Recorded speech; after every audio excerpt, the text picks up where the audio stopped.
This is my energy read for the full moon total eclipse in Taurus on the 7th or 8th of November 2022, and also leading into November and December 2022, as these energies from the eclipse are really going to reverberate into those months.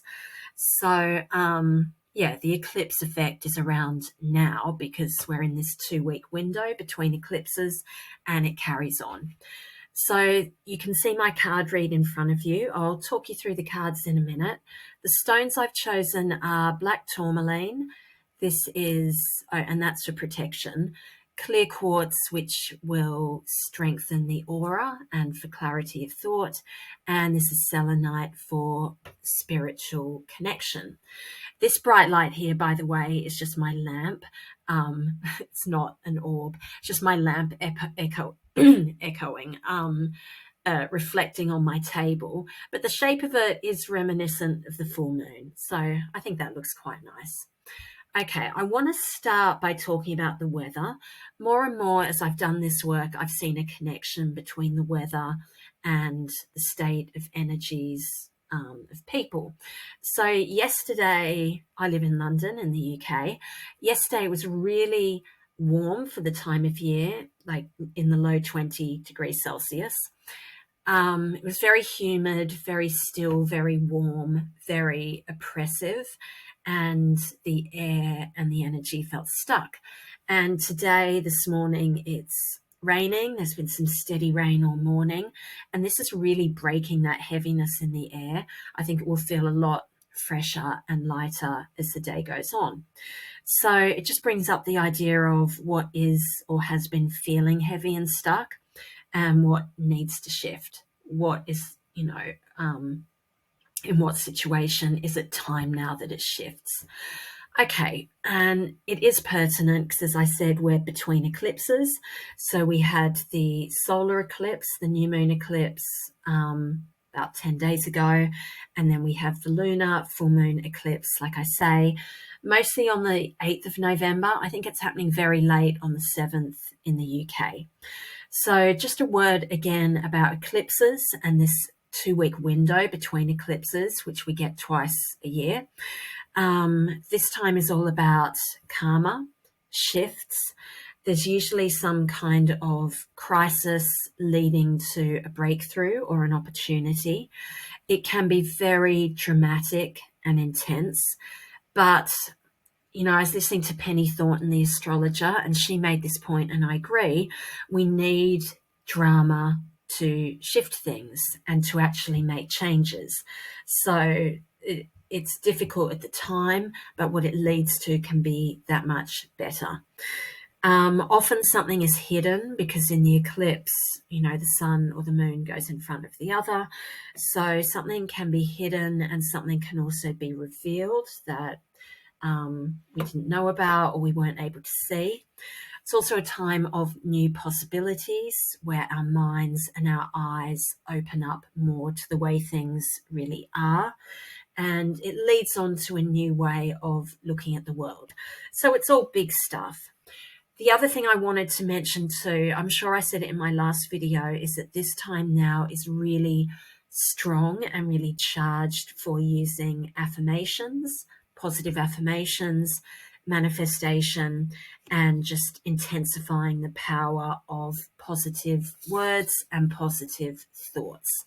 So that is my introduction. This is going to be a longer video today, so I hope you can bear with me because there's a lot to say.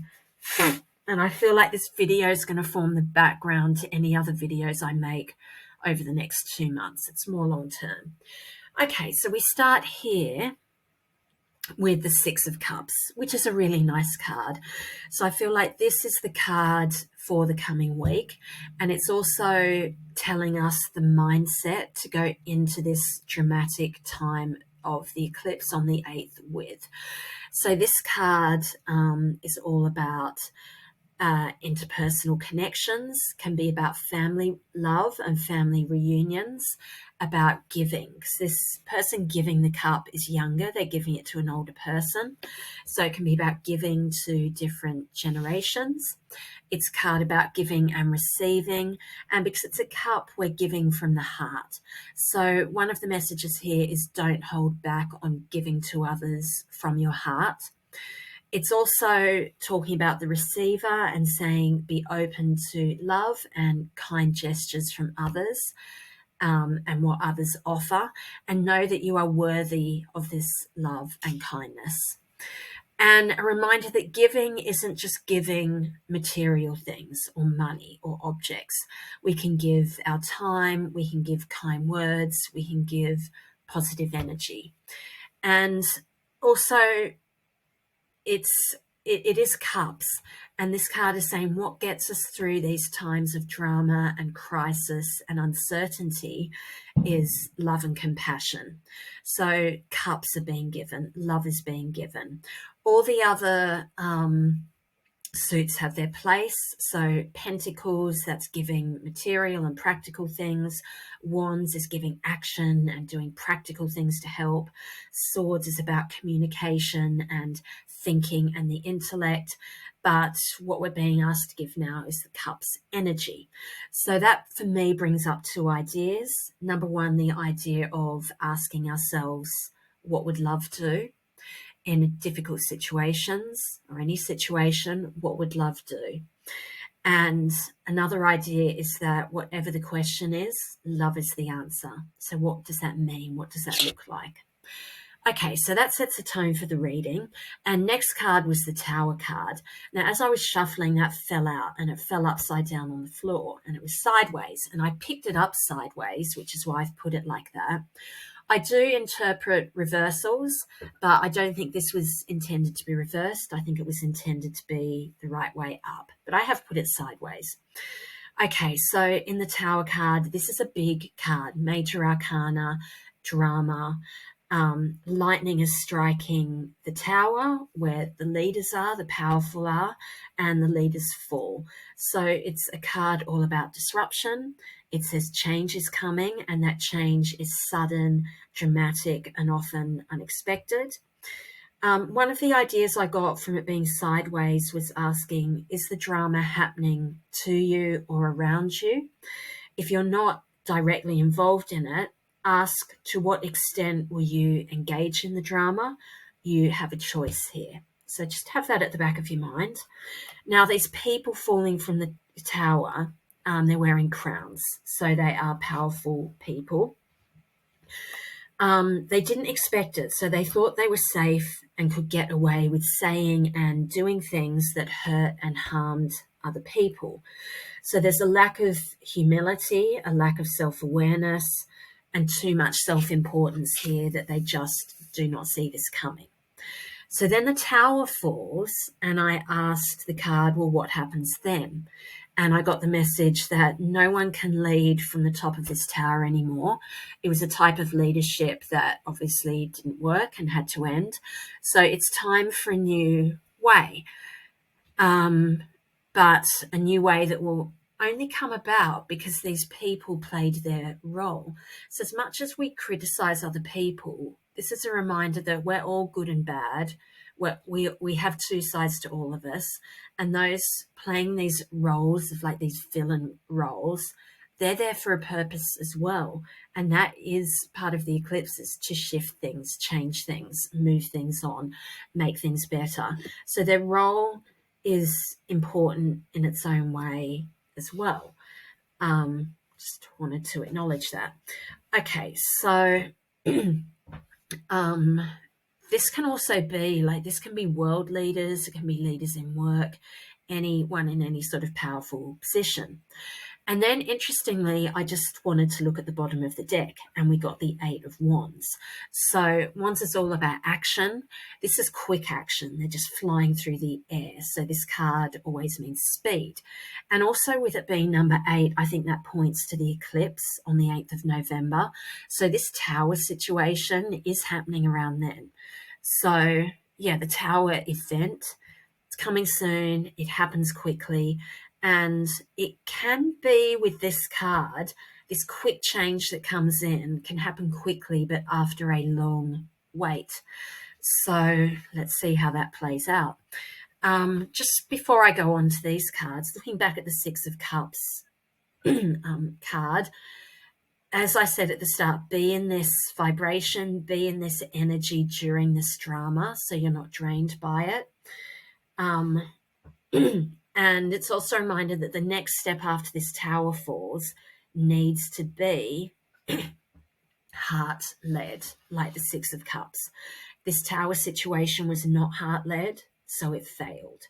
So to me, this is pointing to leadership change, okay? World, work, individual lives, however that plays out. So then I asked, well, what then? Okay, post-eclipse, what then? And we got the Five of Swords. So this is a card of deviousness. We've got stormy clouds in the background. This guy's looking pleased with himself. There's been some sort of battle. He's got all these swords now.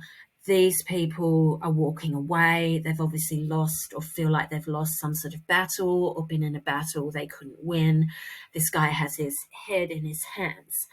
So there's a sense of anger and hostility at this time about the abuse and the mental strain this time has caused, perhaps this time leading up to the tower moment, and no remorse really shown by this person. What's kind of funny is I wanted to look up more about this card. So one of my tarot books said a positive sign of this card is an admirer within 12 months. I don't know how they get that from this card, but, let's take that message and see what comes of it. Because actually we've got the Lovers card here at the end. So there could be something in that. Anyway, back to the Five of Swords. This is all about the fallout from the eclipse. One message here is that these people have walked away from power struggles and really spiteful dramas, because it takes two sides for a fight or an argument. So this might be saying, walk away, don't waste your energy or give it away to this person who's just up for a battle and a fight and doesn't really care. Because look at him now, he's got 5 swords, but what do you do with swords if there's no one to attack? When they walk away, when they're not pushing back, there's no fight anymore. So, see what that means to you. Also, swords can be cruel words, and it could be cruel words someone says that makes people walk away. Okay, so I think part of the revelation of the eclipses is how hurt and upset people have been made to feel in whatever the situation is. And they might be feeling or have felt powerless and humiliated and like they just can't win, and they're in a losing battle, signified by this stormy sky. So it's very emotional. And this person here, they're still smiling. They're not taking responsibility. I don't know if this is a different person or if that mentality is represents that of the people who came from the tower. So interpret that for yourself. Okay, so it's turbulent. This eclipse is turbulent. After the eclipse is turbulent. Then we come on to the Two of Pentacles. Now, twos are always about balance, and this one's about balancing things, weighing things up. Pentacles is usually about money, practical things. So it could be decisions about money, decisions about practical things, weighing up options.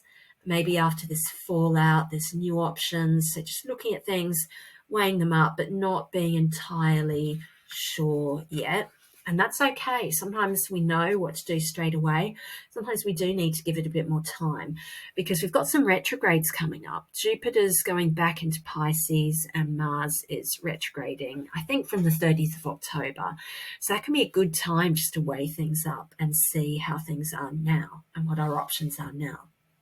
Okay, so one final card then. We finish on a major arcana card. This is big. So what do we have here? It's card number 6. So to me, this is pointing to June June next year, 2023.